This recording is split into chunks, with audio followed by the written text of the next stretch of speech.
Hey, I'm Alex Radcliffe from Board Game Co., and we are back with our upcoming crowdfunding campaigns for January 2025. Our first upcoming crowdfunding for the upcoming year, and we do actually have a few campaigns, as opposed to, if you checked out last month's video, I was like, upcoming crowdfunding for December, here's 4 campaigns for you, because it really is a dead month. But we are starting off strong-ish, not that strong, it's still light comparatively speaking, things will be picking up heavily next month, but for right now, the usual reminder that you can go ahead and check out Shelf Clutter if you want to go ahead and get the most up-to-date information about all the various campaigns. I cover these once a month with a little bit of upcoming crowdfunding campaigns for that month, but he covers it every single week, which means you get the most up-to-date, you get the changes, you get all the other campaigns I chose not to cover because I'm trying to cover all of these in a single video. So if you want the most up-to-date information, make sure to go ahead and subscribe to Adam over at Shelf Clutter. And also, before you ask, yes, today is Monday. We should be going back to 2 back or not to backs shortly. This week we don't have anything yet, or at least not enough yet. Next week we might. We'll see. I don't exactly know.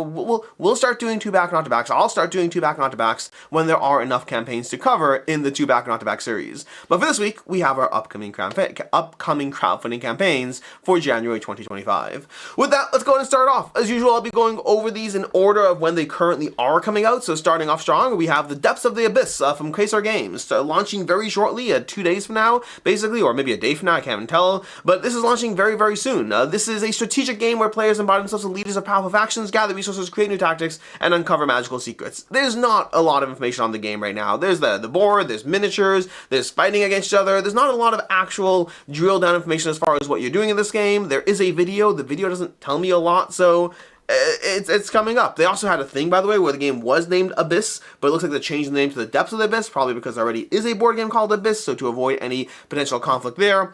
Either way, that's The Depths of the Abyss. Not a lot of information yet, but 2,000 people following the campaign and launching very, very shortly, where I guess we'll see more information. We also have Darwin's Journey Oceania. This is just outside the top 100 games on Board Game Geek. This is, I think, at 102 at the time of this filming, making this Thundergriff's highest rated game by a long shot. Darwin's Journey Oceania is an expansion and reprint, bringing that collector's edition, as well as a modular expansion with a bunch of new ways to add to your game of Darwin's Journey, coming in at like an 8.2 if I'm not mistaken. Again, ranked 102 out of all the games on Board Game Geek. That is very impressive, and honestly, I probably should be pulling up my copy and playing it. I have a copy of the game. I probably should actually play it. We also have Hyperstar Run, a Scott Alm solo game coming from Buttonshy. This will be coming very shortly. This is going to kind of mimic you have a limited number of runs. You kind of step into a video game, mid video game, I guess, and you have a certain number of runs to complete the game. But you learn information about what you're doing each run. So it kind of has this aspect of, yes, you can die, but use that information to your advantage, which, weirdly enough, this makes me think of a game called Leo. If you've ever played Leo the Lion, great kids game. It's one of those kids games that's memory-focused. It's a memory game, and it's a kids game, which makes me think I shouldn't like it, but I have fun every time I play it. And that's a game that kind of has that aspect of, you have a limited number of runs, and you have to learn information on your runs, and I'm very curious to see how Scott Alms is going to be implementing that on this particular little puzzle over here. But another game in this Simply Solo line. We also have Foxpaw, a magical worker placement board game coming to you from Godot Games. Foxpaw is a Harry Potter-inspired game where players are students going to a magical school of witchcraft and wizardry, TM and all that stuff, and then they're going to be trying to get as many points as possible through magical duels, through various, tournaments that they'll be ranked in, and it's a worker placement game where you're trying to figure out where to place your various workers across, I believe, 5 rounds of play, with a scoring round of round 1, 2, and 5, or 1, 3, and 5, 2, 4, and 5. It's 2, 4, and 5 of the scoring rounds. Either way, I'll have more coverage on the game soon enough, but you can check out Foxpaw over here. Looks like they have expansions and stuff. I don't have coverage on the expansions. I don't have those. But either way, that is Foxpaw, the magical board game from Godot Games.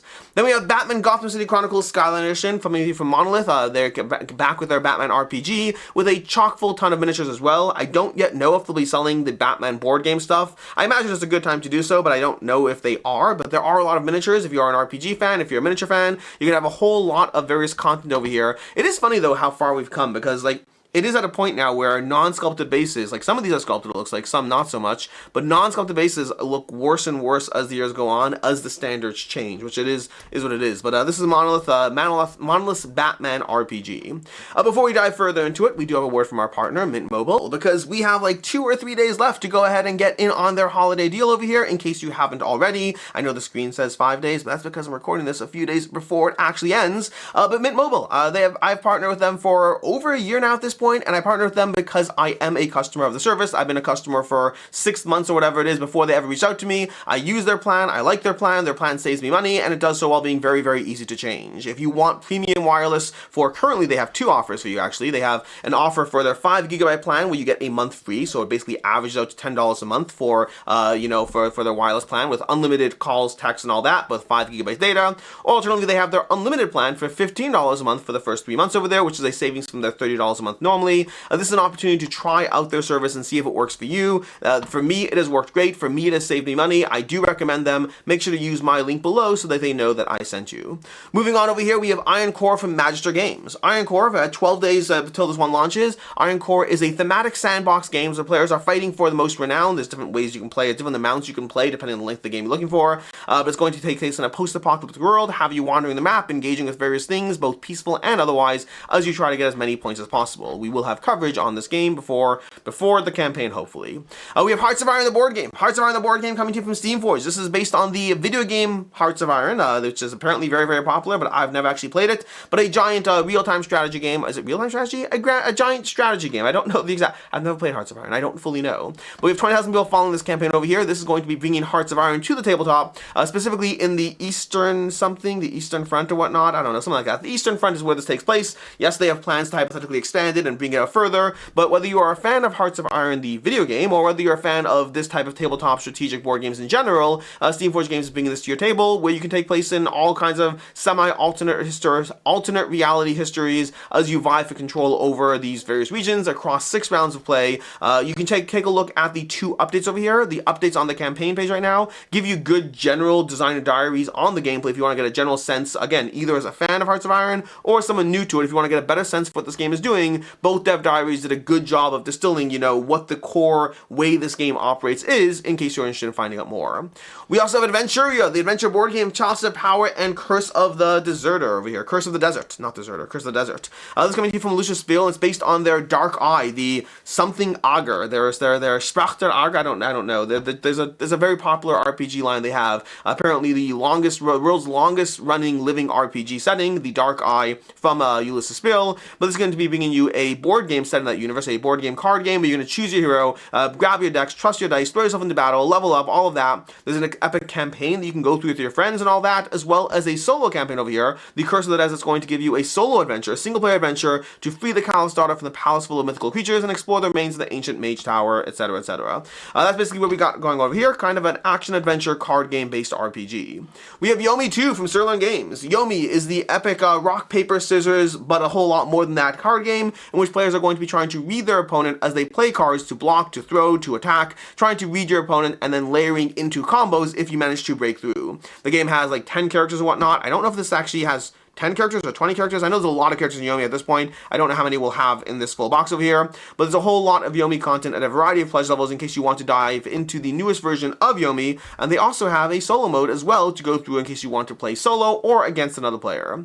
We also have Malediction. Malediction from Loose Studios is the miniatures board game where you don't have to actually have the miniatures. You kind of have to have the miniatures. Depends how you look at it. You can buy the actual box themselves with the standees included, which will give you the tabletop miniatures game without the miniatures, or you can go ahead and 3D print miniatures as well. They're going to have miniatures that you can 3D print, taking advantage of your 3D printer if you have one, or alternatively you can use a service, or you can use other miniatures from other games, or you can use the standees included in the box. But the basic idea is it's kind of combining the accessibility of 3D printing that many people have, combined with the tabletop board game over here, to give you a board game where you can print out your own things as you go while you dive into this world and its setting and of course its rules as well.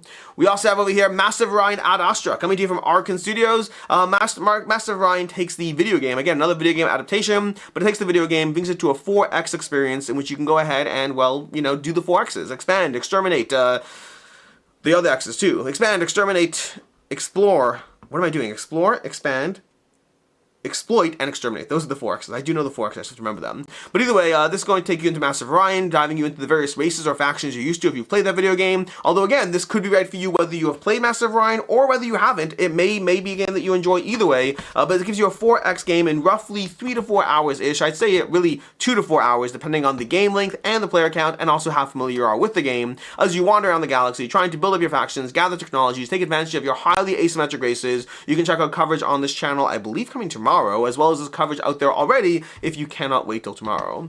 Moving on over here, we have La Pâtisserie Rococo over here. This is I'm sure I'm butchering the pronunciation, coming from Eagle Griffin Games. This was actually the game that they tried doing as Cookie Champion, and they're retheming it back to the Rococo universe, but it's kind of a game inspired by Rococo, but taking place in that universe, taking advantage of some of the mechanisms of the game, but while very much being its own different game. We also have over here, coming up, we have Pixels and Polygons from BD Games. Pixels and Polygons is, do I know BD Games? Have I done stuff with them?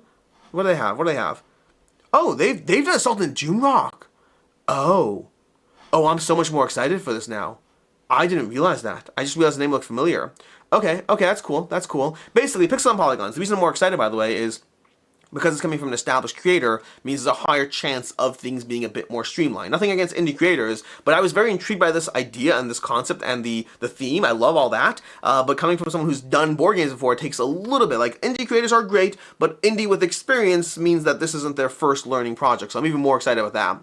But either way, Pixels and Polygons over here from BD Games, the creators of Assault on Doomrock, which I have and have not played, that's a different conversation for another day, is going to have you diving into the realm of video game development in this worker placement game, with lots of little nods to various video games, whatever those might be, whether it's VR, Call of Duty, or it could be any game, I'm just saying Call of Duty, whether it's League of Legends style gameplay, whatever these are, you're going to have loot boxes and subscription services, a humorous and referential nods to the video game industry, as well as just being a worker placement game past that. So very excited for this, very intrigued by this.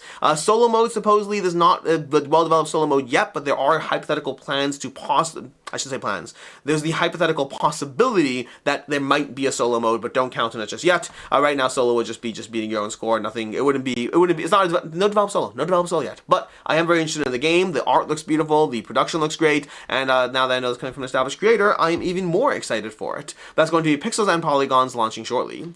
And then that's BD Games over here, which brings us to the next one over here, Beast Slayers. Beast Slayers over here from Capricorn Games. Not a ton of information on this one, but launching it towards the end of the month. 1,000 people currently following it. This looks again like kind of Aventuria to a certain extent. There's competitive play, there's cooperative play, there's solo play, there's a campaign for cooperative or solo, there's adventuring, there's cards, characters, all those fun things. Again, the fine details that make this something worth paying attention to compared to something else that I don't fully have yet, but intrigued nonetheless. And then moving on, and lastly, we have Baghdad. Is it lastly? No, second lastly. Baghdad from Alley Cat Games is going to be their next medium weight Euro game that Alley Cat Games is bringing to the table. They have a bunch of those. Looks intriguing. I believe it's worker placement with tableau aspect, layering out your cards. You want your cards working in synchronicity with each other. There's a whole bunch of things going on as far as the game goes, but I just know the loose overview, not the fine details on this, and this will hopefully be launching at the end of the month. And then lastly, we have Granfondo over here. Granfondo is going to be a racing game with where you're going to control three cyclists over here, launching towards the end of the month.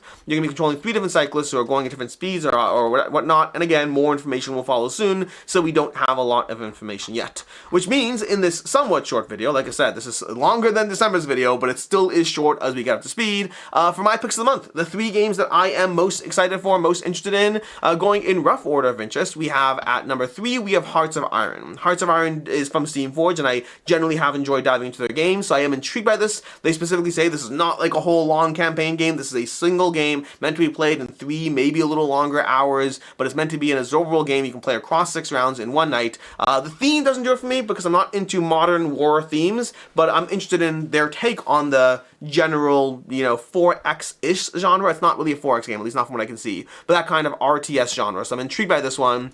Pick number 2 is going to be Pixels and Polygons over here from BD Games. I don't know enough about it, but I certainly am interested, and I love referential stuff to things that I enjoy, so all of that, like an MMO card, I don't know what they're going to do, but I like the storytelling to something else that I enjoy as a separate hobby, so I like all of that. And then coming at number 1 is going to be Master of Orion at Astra. I enjoyed both the video game as well as the board game. Spoilers to my review, I guess, coming up, but I enjoyed the video game as well as the board game itself, and so I'm excited to see what they do with this and how the various expansions augment the game, and ultimately what the final version of this game comes through as. And so that is what we have for our what's it called? Our video for our upcoming campaigns for the month of January 2025. Reminder as usual to subscribe to Shelf Clutter, and as always, and until next time, I'm Alex Radcliffe from Board Game Co. I hope you enjoyed this video, and as always, I hope you have a good one.